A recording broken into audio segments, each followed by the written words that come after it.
राजपुर कचहरी के बाहर हमेशा ही चहल पहल रहता था। सरकारी अफसरों के पास लोग अपने किसी न किसी सरकारी काम के सिलसिले में आते जाते रहते थे। फरियादी तरह तरह की दलील लेकर आते थे और न्यायाधीश उन्हें फैसला सुनाकर रवाना कर देते थे। फतेह सिंह हाजिर हो, न्यायाधीश का बुलावा आया है। हाजिर हूँ सरकार। कहो कैसे आना हुआ यहाँ पर?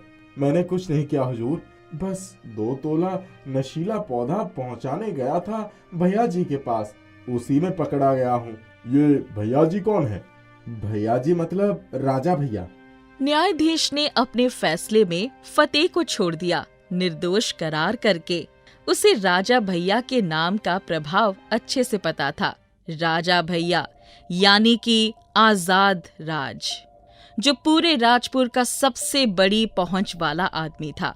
नशीली चीजों का अवैध कारोबार करता था।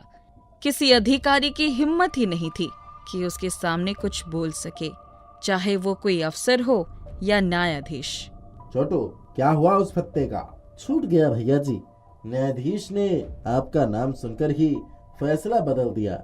हाँ, हमारे लड़के का फोन चला गया था उसके पास। वैसे भी 2 क्विंटल सामान हमने छुड़वाए हैं, तो ये 2 तोला नशीला पौधा कैसे नहीं छूटेगा।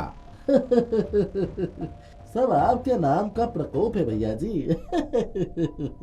राजा भैया का नशे का कारोबार चारों तरफ फैल गया था। बड़ों के साथ साथ बच्चे भी बिगड़ने लगे थे। कानून से ज्यादा हथियार राजा के पास हमेशा मौजूद रहती थी, इसलिए कानून भी अपने संबंध राजा से कभी बिगाड़ना नहीं चाहिए। पता था अगर राजा के खिलाफ जाएंगे तो क्या हो सकता है, इसलिए राजा के मामले से सभी दूर ही रहते थे। एक सुबह अचानक राजा के पास न्यायालय का समन आया। छोटू, देखना जरा ये सरकारी कागज कैसा आया है। किसकी इतनी हिम्मत हो गई यहाँ सरकारी कागज भिजवाने के? भैया जी, ये तो न्यायाधीश का सम्मन है। आपका नशीला पौधा फिर से किसी ने पकड़ लिया और उसी को लेकर बड़े घराव से आप पर केस दर्ज हुआ है। बचना तो बहुत मुश्किल लग रहा है इस बार। किसके अंदर इतना दम हो गया है जो मुझ पर केस दर्ज करवा रहा है? पुलिस की कस्टडी में किसी ने शिकायत की है। आवेदन में नाम गुप्त रखने को कहा है सीधे आपके खिलाफ न्यायालय में बोलेगा। ठीक है, फिर न्यायालय में देख लेते हैं कि कौन कितना बड़ा 30 मार खान पैदा हो गया, मुझसे लड़ने चला है। बेचारा लगता है अपनी जान की फिक्र नहीं है उसे। राजा ने जांच पड़ताल किया तो पता चला कि मदन मालपुआ वाले की शिकायत पर ये समन आया है। हो, एक मालपुए वाले की इतनी हिम्मत! देख लेते हैं इसे भी। मदन कचहरी के बाहर मालपुआ की दुकान लगाया करता था, जिसकी बहन को एक बार राजा ने अपमानित किया था। मदन सिर्फ बदला लेने की सोच में था। क्या रे मालपुए वाले, बड़ी शिकायत कर रहे हमारी? जब तू जिंदा ही नहीं रहेगा तो मेरे खिलाफ गवाही कौन देगा? तुमने मेरी बहन का अपमान किया है। मैं वो निर्लज भाई नहीं हूँ जो अपनी बहन का अपमान यूं ही सह सकूं। तुम्हें तो मैं कानून से सजा दिलवाऊंगा। बहुत बोल रहा है ये, खत्म कर दो इसे। राजा मदन मालपुए वाले के कमरे से बाहर निकल गया और उसके साथ खड़े लड़कों ने मदन की हत्या कर दी।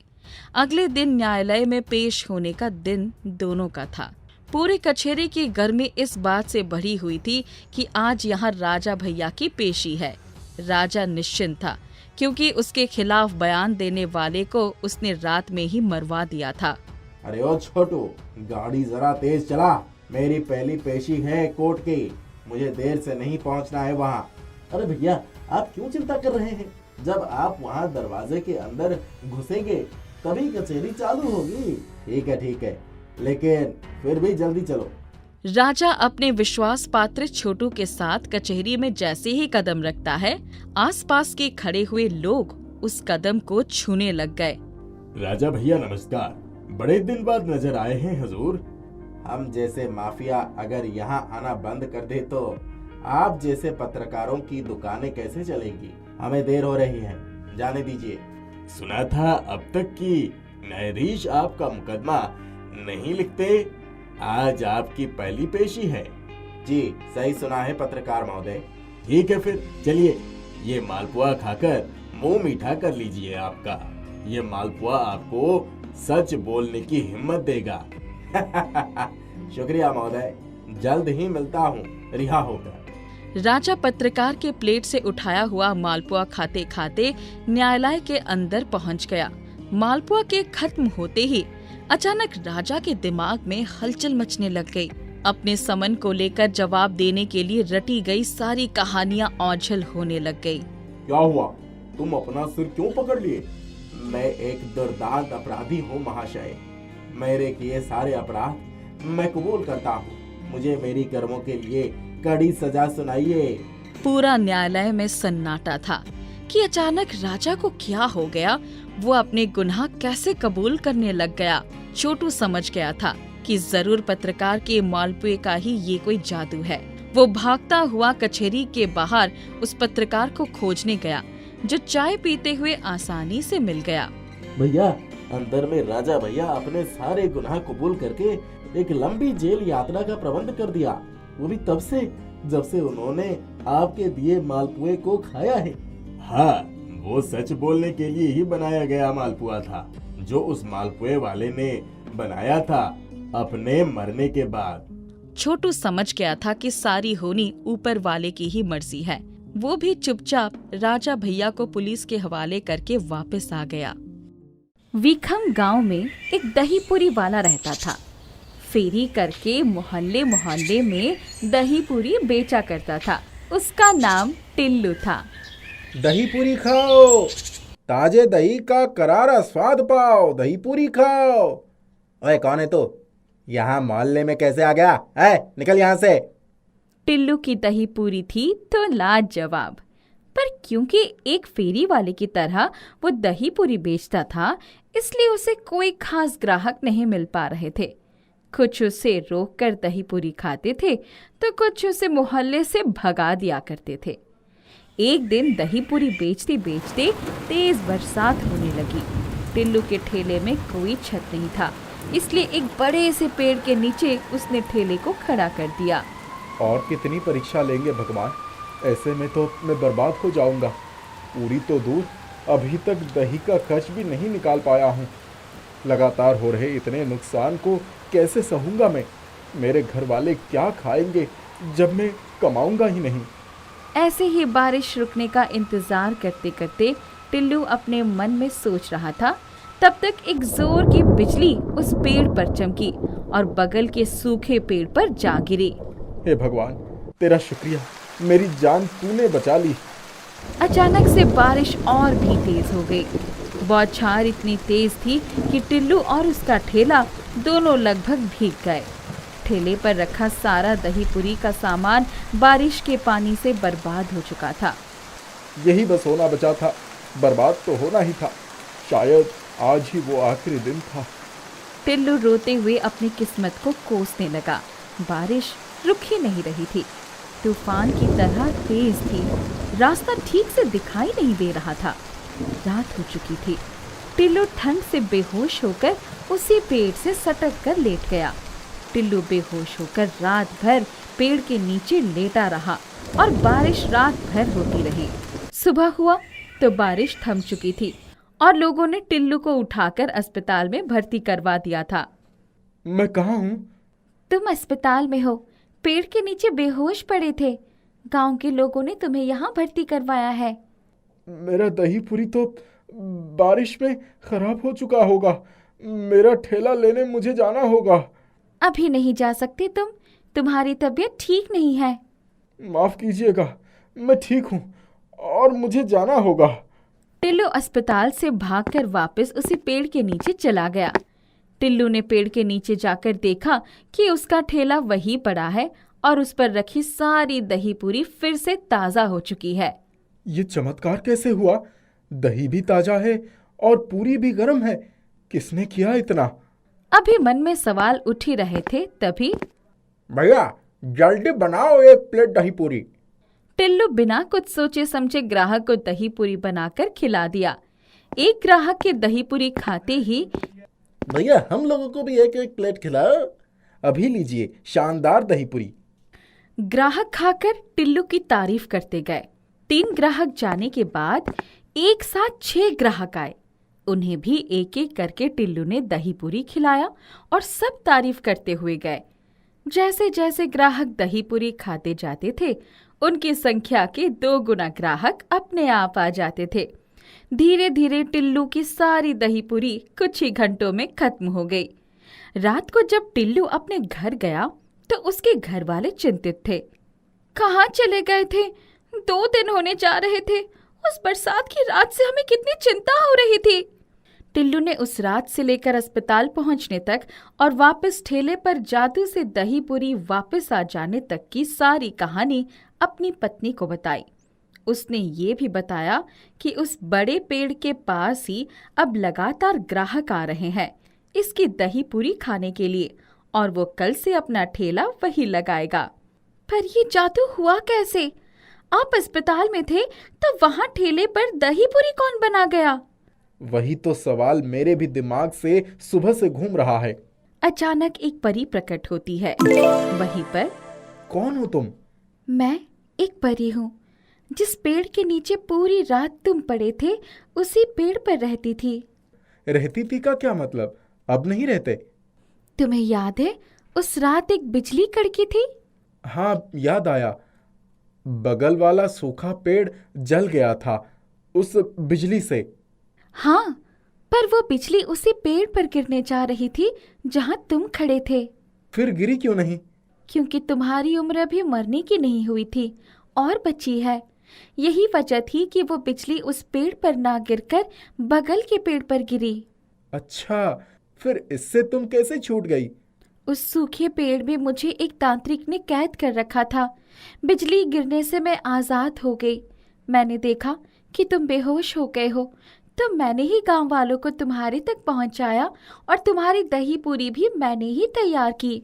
अच्छा, उस दही पूरी में भी कोई जादू किए थे? पहली बार पूरी खत्म हो गई। उस दही पूरी में मैंने मोहिनी मंत्र मारा था। आज जितने भी ग्राहक आए हैं वो उसी जगह पर हमेशा आएंगे। बस तुम अपने दही पूरी का स्वाद बरकरार रखना। मैं समझा नहीं। तुम्हारी दही पूरी में जादू था। जितने ग्राहक खाकर गए थे उन्होंने उसे और भी ग्राहकों तक पहुंचाया। एक दही पूरी के ग्राहकों का पूरा समूह तुम्हारी उस पेड़ के नीचे अब हर रोज इंतजार करेगा। हमेशा करेगा? वो कैसे? क्योंकि हर वो ग्राहक जो दही पूरी खाएगा वो घूम घूम कर सबको उसका स्वाद बताएगा। मोहिनी मंत्र का यही जादू है। इसी वजह से तुम्हारी दही पूरी धीरे धीरे पूरे शहर में प्रसिद्ध हो जाएगी। बस अपने स्वाद को बनाए रखना। तुम्हारा शुक्रिया परी। तुम्हारी वजह से आज से मैं अच्छी जिंदगी जीऊंगा। ये तो कुछ भी नहीं। तुम्हारी जीवन रेखा की वजह से मुझे सैकड़ों साल बाद आजादी मिली है। इतना कहकर परी गायब हो गई। परी के बनाए जादुई दही पूरी के जादू से वो पेड़ वाली जगह टिल्लू की दही पूरी के नाम से मशहूर हो गया। रोजाना सैकड़ों ग्राहक अब टिल्लू की दही पूरी खाने दूर दूर से आने लगे। धीरे धीरे तरक्की करते टिल्लू गांव का बेहद धनवान आदमी बन गया। महेश गांव से शहर आया था काम की तलाश में। वो 14 साल का था। भाई, आपके पास मेरे लायक कोई काम है? नहीं बेटा, आगे और दुकान है, तुम चाहो तो एक बार वहाँ जाकर पूछ लो। महेश आगे बढ़ गया। वो धर्मेश की दुकान पर पहुंचा। भाई, आपके पास मेरे लायक कोई काम है? काम तो है, लेकिन क्या तुम ये कर पाओगे? घंटों तक इस खौलते हुए तेल के पास काम करना है। मैं जलेबी बेचता हूँ और जलेबी बनाने के लिए इस तेल की कढ़ाई के पास ही खड़े रहना होता है। मैं कर लूँगा। ठीक है, मैं महीने के 5,000 दे सकता हूँ। रहना और खाना भी मैं ही दूंगा। महेश ने सोचा, भले ही 5,000 बहुत छोटी रकम है, पर कम से कम 5,000 तो मैं घर भेज सकता हूँ ना। और वैसे भी ये भाई मेरे रहने और खाने के इंतजाम तो कर ही लेंगे। ठीक है भाई, मुझे मंजूर है। ठीक है फिर। धर्मेश महेश को अपने घर ले गया। श्रीदेवी, ये महेश है। आज से ये हमारी दुकान पर काम करेंगे और यही हमारे साथ रहेंगे। ठीक है महेश, तुम हाथ मुंह धो लो, मैं तुम्हारे लिए खाना लगाती हूँ। ठीक है। श्रीदेवी ने महेश को खाना दिया और उससे बातें करने लगे। महेश के सोने के लिए एक छोटा सा कमरा भी दे दिया। धर्मेश भाई और भाभी दोनों बहुत अच्छे हैं। भले ही मेरी कमाई कम हो रही है, लेकिन दोनों मेरे खाने और रहने का अच्छे से ख्याल रख रहे हैं। मुझे जल्दी से जल्दी धर्मेश भाई से काम सीखना होगा। महेश खुश था। अगली सुबह महेश और धर्मेश दोनों दुकान पर पहुंचे। महेश ने दुकान में झाड़ू लगाई और धर्मेश जलेबी बनाने की तैयारी करने लगा। देख महेश, रोज इस कढ़ाई को अच्छे से साफ करना और इसके बाद ही इसमें तेल डालना। जी भैया। धर्मेश ने कढ़ाई साफ की और उस बड़ी सी कढ़ाई में ढेर सारा तेल डाल दिया। अब इस तेल के खौलने तक का इंतजार करना, तब तक मैं जलेबी के लिए मैदा घोल लेता हूँ। धर्मेश ने महेश को जलेबी का मैदा घोलना सिखाया। अब बारी है सबसे मुश्किल काम की। इस मैदे के घोल को तेल में छोड़ना, ये कला है। महेश कढ़ाई के नजदीक आया। बाप रे, ये तो बहुत गर्म है। हाँ, इसका एक भी छींटा इंसान के शरीर को जला सकता है। बाप रे। धर्मेश ने बड़ी सावधानी से आटे को तेल में छोड़ा। ऐसे ही दूरी बना के चम्मच से धीरे धीरे मैदे को तेल में छोड़ना, वरना तेल का छींटा उड़ेगा। धर्मेश ने कई बार करके दिखाया। धर्मेश भाई, अब मैं एक बार कोशिश करके देखता हूँ। हाँ हाँ, पर सावधानी से। महेश ने जैसे ही जलेबी का मैदा तेल में छोड़ा तो तेल का छींटा उसके हाथ पर उड़ा और महेश जोर से चिल्लाने लगा। अरे क्या हुआ? धर्मेश ने महेश के हाथ से चम्मच ले लिया और देखा कि तेल के छींटे से उसके हाथ में बड़ा सा छाला पड़ गया था। इसीलिए मैंने कहा था सावधानी से करना। तो फिक्र मत कर, जल्दी ठीक हो जाएगा। महेश के छाले पर जलन हो रही थी और दर्द भी। ये देखकर धर्मेश बोलने लगा। एक काम कर, तू घर जाकर आराम कर। नहीं भाई, कुछ देर में ठीक ही हो जाएगा। मैं यहीं बैठता हूँ। ठीक है, फिर तेल से दूर बैठना। महेश बाहर काउंटर पर बैठ गया और धर्मेश रोज की तरह जलेबी बनाने लगा। महेश उन जलेबी को ग्राहकों को देने लगा, पर महेश को बुरा लग रहा था कि धर्मेश भाई को ही ज्यादा काम करना पड़ रहा था। अगली सुबह दुकान खोलते ही महेश ने काम करना शुरू कर दिया। उसने दुकान साफ की, कढ़ाई साफ की और फिर कढ़ाई में तेल डाला। महेश, अब तो तेल की कढ़ाई से दूर हट जा। नहीं धर्मेश भाई, आज तो मैं जलेबी तेल में डालना सीख कर ही रहूंगा। ठीक है, पर आज बहुत हल्के हाथ से डालना। ठीक है भाई, मैं ध्यान रखूंगा। धर्मेश ने जलेबी का मैदा घोल दिया और फिर वो कढ़ाई के पास आया। महेश ने बहुत हल्के हाथ से तेल में जलेबी डाला। इस बार उसने सही तरीके से डाला और उस पर तेल भी नहीं उड़ा। वो बहुत खुश था। देखिए भाई, बहुत अच्छा, ऐसे ही डालो। महेश ने 2-3 और जलेबी डाल दिए और फिर जब उसने खुश होकर एक और जलेबी डाला तो फिर उसके हाथ पर तेल का छींटा उड़ा और वो जोर से चिल्लाया। अरे फिर से महेश के हाथ पर 2-3 छाले पड़ गए। फिर धर्मेश ने उसके हाथ पर क्रीम लगाई। अब तो तू तेल से दूर ही रह। मेरी ही गलती थी। तू अभी भी बच्चा है, गरम तेल के पास काम कैसे कर सकता है? तू काउंटर पर बैठ जा। महेश काउंटर पर बैठ जाता है और वो सोच रहा था कि कहीं धर्मेश उसे काम से ना निकाल दे। फिर ग्राहक आते गए और धर्मेश जलेबी बनाता गया और महेश जलेबी पैक करके ग्राहकों को देता गया। धर्मेश की दुकान के सामने एक पेड़ था जिसके नीचे एक महात्मा आकर बैठे। महेश गौर से उस महात्मा को देख रहा था। बाबा के कपड़े फटे हुए थे और शरीर से भी बहुत कमजोर दिख रहे थे। क्या हुआ महेश?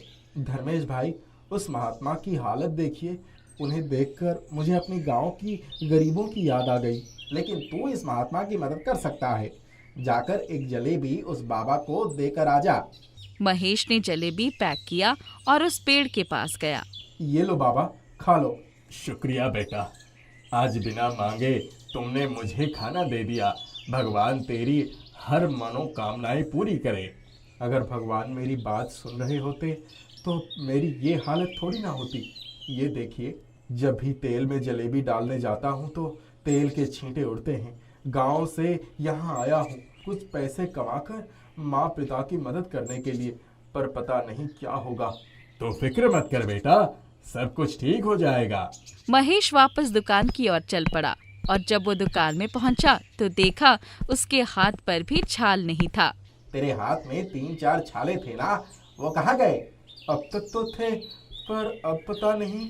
महेश उस महात्मा की ओर देखा और महात्मा मुस्कुराने लगे। तभी महात्मा के शरीर के आसपास रोशनी दिखने लगी और महात्मा उसके पास आकर कहने लगे, बेटा, अब तू अगर खौलते हुए तेल में भी हाथ डालेगा तो भी तुझे कुछ नहीं होगा। ऐसा कहकर महात्मा वहाँ से गायब हो गए। ये सब देखकर महेश और धर्मेश आश्चर्यचकित रह गए। उन्हें समझ नहीं आ रहा था कि उनके साथ क्या हो रहा था। वो महात्मा जरूर भगवान का ही स्वरूप होंगे। तो बहुत भाग्यवान है कि उन्होंने तुझ पर अपनी कृपा बरसाई है। हाँ धर्मेश भाई, आप सही कह रहे हो, पर क्या मैं सच में खौलते हुए तेल में हाथ डाल सकता हूँ? महेश ने तेल का एक कतरा अपने हाथ पर डाला तो उसे तेल बिल्कुल भी गर्म नहीं लगा। भाई, ये तेल बिल्कुल भी गर्म नहीं है। क्या इतना गर्म खौलता हुआ तेल तुझे गर्म नहीं लग रही है? फिर महेश ने तेल की कढ़ाई में हाथ डाला, लेकिन उसका हाथ जला नहीं। ये देखकर धर्मेश और महेश दोनों हैरान रह गए। महेश अपने हाथ से खौलते तेल से जलेबी निकालने लगा। बाजार से गुजरने वाले लोग उसका ये करतब देखकर हैरान रह गए। धर्मेश के ग्राहक बढ़ गए। धर्मेश की दुकान चल पड़ी। महेश की पगार भी 5,000 से 30,000 हो गई। अब वो अपने माता पिता को खूब सारे पैसे भेजा करता था। खौलते तेल में हाथ डालने वाला महेश कुछ ही दिनों में मशहूर हो गया। राघव और अंजलि की शादी को 7 साल बीत गए थे। उनकी कोई संतान नहीं हुई थी। अंजलि की सास गंगा ताने मार मार कर उसका कलेजा छलनी कर देती थी। एक दिन, अंजलि, आज मुझे ऑफिस से लौटने में देर हो जाएगी। तुम सब खाने पर मेरी राह मत देखना। आज तो इसको और गुलछड़े उड़ाने का समय मिल जाएगा। वैसे भी ये काम ही क्या करती है? तू तो दिन भर खटता है, ये महारानी दिन भर आराम करती है, नहीं तो सहेलियों के साथ मटर गश्ती करती रहती है। बाल बच्चे होते तो जिम्मेदारी होती। माँ, तुमने कुछ कहा क्या? नहीं नहीं, मैं कुछ क्यों कहूँगी? तुम्हारी बीवी मुझे कुछ कहने कहाँ देती है? अंजलि आंसू पोंछते हुए कमरे से बाहर निकल आई। माँ जी, अब कैसे कहेंगी? कुछ भी तो नहीं छोड़ा आपने। अंजलि, माँ के सामने जबान चलाते हुए जरा भी शर्म नहीं आती तुमको? वो जो भी कहती हैं सुन लिया करो। मैं अब इस घर से चली जाती हूँ। जीना हराम कर दिया है तुम्हारी माँ ने मेरा। सारे घर का काम करो, पर कोई तो प्यार के बोल नहीं बोलने वाला है। अंजलि ने पैरों में चप्पल डाली और दरवाजे से बाहर निकल गई। अरे जाने दो, कुछ दिन इधर उधर भटकेगी तो उसका दिमाग ठिकाने पर आएगा। मैं चलता हूँ। अंजलि आंसू भरी आंखें पोंछते हुए घर से बाहर निकल गई। आज पहली बार वो घर से इस तरह रूठ कर बाहर जा रही थी। सासू जी के ताने ने उसका कलेजा छलनी कर दिया था। संतान नहीं होने का दुख मुझसे ज्यादा किससे होगा?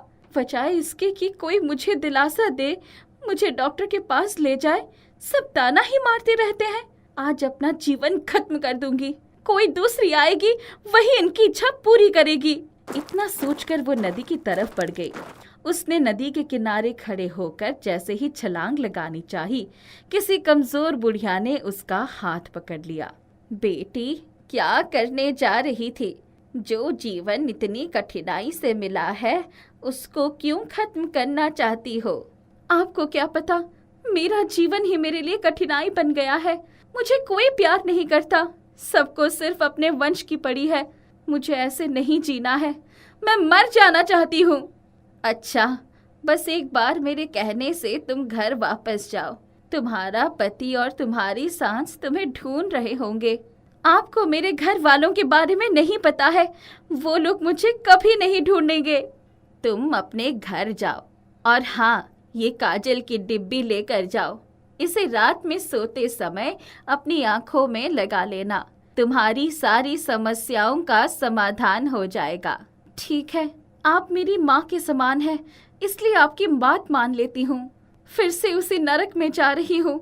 जब वो घर पहुंची तो उसकी सास खाना खाने बैठी थी। उसको देखते ही खाना छोड़कर भागती हुई आई। अंजलि बेटी, तुम कहाँ चली गई थी? अपना घर छोड़कर कोई जाता है क्या? आओ, गुस्सा थूक दो और खाना खाओ। सास की इतनी प्यारी भरी बातें सुनकर वो सिसक कर रो पड़ी और जाकर उनसे लिपट गई। माँ जी, मुझे माफ कर दीजिए, अब से मैं कभी घर छोड़कर नहीं जाऊंगी। कोई बात नहीं, कभी कभी गुस्सा आ जाता है बेटी। अंजलि ने खाना खाया और जाकर सो गई। शाम हुई तो अंजलि उठो बेटी, राघव के आने का समय हो गया है, हम लोग खाना खा लेते हैं। वो तो मना करके गया था, खाना खाएगा नहीं। माँ जी, आपने मुझे उठाया क्यों नहीं? इतनी देर तक मैं सोती रह गई, मेरा सिर दर्द से फटा जा रहा है। कोई बात नहीं, कुछ काम भी तो नहीं था। ये कैसा जादू है, हो क्या गया है इनको? ऐसे ही रहती तो मैं क्यों अपनी जान देने जाती? कुछ कहा तुमने? नहीं माँ जी, बस आती हूँ। वो दोनों खा पी कर बैठे ही थे कि राघव ऑफिस से आ गया। ये लो, तुम्हारे लिए कुछ लाया हूँ। क्या है? खुद देख लो। अंजलि ने पैकेट खोला तो उसमें गुलाबी रंग की खूबसूरत साड़ी थी। ओह, थैंक्स राघव। उसकी समझ में नहीं आ रहा था कि अगर उस बुढ़िया ने उसे बचाया ना होता तो ये सब कैसे देखती। उसके घर वाले तो बहुत अच्छे हैं। वो साड़ी लेकर अपने कमरे में चली गई। तभी उसे बुढ़िया का दिया हुआ काजल याद आया और उसने डिब्बी खोलकर अपनी आंखों में काजल लगा लिया। उसी समय मुझे पता था कि तुम जरूर वापस आओगी। अच्छा चलो, कुछ और बात करते हैं। अंजलि, मेरा प्रमोशन हो गया है, इसीलिए देर हो गई थी। वाह, ये तो बहुत अच्छा हुआ। दूसरे दिन वो दोनों सुबह उठते तो राघव, मुझसे उठा नहीं जा रहा है, चक्कर से आ रहे हैं। तुम आराम करो, मैं माँ से कहता हूँ नाश्ता बना दे। अंजलि जैसे तैसे उठी पर चक्कर आने की वजह से गिर गई। आवाज सुनकर राघव और उसकी माँ दोनों आए। राघव उसे लेकर डॉक्टर के पास गया। उसका चेकअप करने के बाद कमजोरी की वजह से इन्हें चक्कर आ गया था। मैंने इंजेक्शन दे दिया है, अभी होश में आ जाएंगी। घबराने की कोई जरूरत नहीं है। वैसे बधाई हो, आप पिता बनने वाले हैं। क्या कह रही हैं डॉक्टर साहब, हमने तो उम्मीद ही छोड़ दी थी। आप बस इन्हें आराम करने को कहिए और खाने पीने का भरपूर ध्यान रखिए। 2 दिन बाद लेकर आइए, कुछ टेस्ट करवाने होंगे। अंजलि को होश आ गया। उसने सुना तो आश्चर्यचकित रह गई। वो बूढ़ी औरत कौन थी? मुझे उससे मिलना होगा। ऐसे कैसे सारी चीजें अचानक हो गई? सासू जी का बदला हुआ व्यवहार, राघव का प्रमोशन, फिर ये इतनी बड़ी खुशखबरी। खुशी के मारे मैं पागल ही हो जाऊंगी। राघव ने उसे सहारा देकर उठाया। देखा अंजलि, भगवान के घर देर है, अंधेर नहीं। आखिर उसने हमारी सुन ली। माँ कितनी खुश होंगी। राघव, मैं बहुत खुश हूँ। दोनों घर आए तो राघव ने माँ को सारी बात बताई और दोनों ने उनके पैर छूकर आशीर्वाद लिया। गंगा ने अंजलि को गले लगा लिया। दूधो नहाओ पूतो फलो मेरी बेटी। राघव के ऑफिस जाने के बाद, माँ जी मैं अभी आई, जरा मंदिर तक जा रही हूँ। अंजलि जल्दी जल्दी नदी के किनारे गई, काजल की डिब्बी हाथ में लेकर। जिसने मुझे ये काजल की डिब्बी दी थी वो कहाँ गई? उन्हें कैसे ढूंढूं? तभी उसने देखा कि सामने से वही बुढ़िया चली आ रही है। माँ जी, मैं आपसे ही मिलने आई हूँ। आपसे मिलने के बाद सारी चीजें कितनी बदल गई है। तभी अंजलि ने देखा कि बुढ़िया अचानक गायब हो गई है और उसकी जगह एक परी खड़ी थी। ओह माय गॉड, आप परी हैं? मैं कितनी भाग्यशाली हूँ कि मुझे परी के दर्शन हुए। हाँ, मैं ही परी हूँ।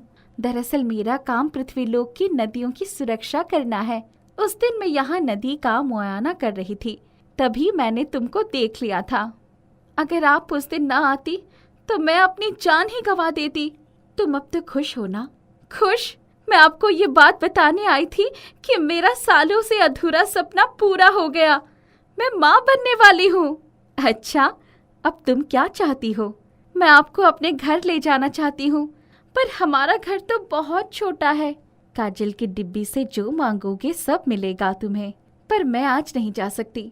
जब तुम्हारे बच्चे का जन्म होगा तो मैं अवश्य जाऊंगी। तुम चाहो तो ये जादुई काजल अपनी जान पहचान वालों को भी दे सकती हो, उनका भी भला हो जाएगा। पर मेरे पास तो एक ही डिब्बी है। जब तुम चाहो दूसरी डिब्बी चाहिए होगी तो तुम आंख बंद करके मेरा नाम ले लेना, तुम्हारे हाथ में दूसरी डिब्बी आ जाएगी। अंजलि ने परी के जादुई काजल से बहुत लोगों का भला किया। बहुत सी संतानहीन औरतें माँ बनी और अंजलि को बहुत दुआएं दी। जब उसका बेटा हुआ तो स्वयं परी उसे आशीर्वाद देने आई थी। परी के जादुई काजल ने कितने लोगों की गोद भर दी।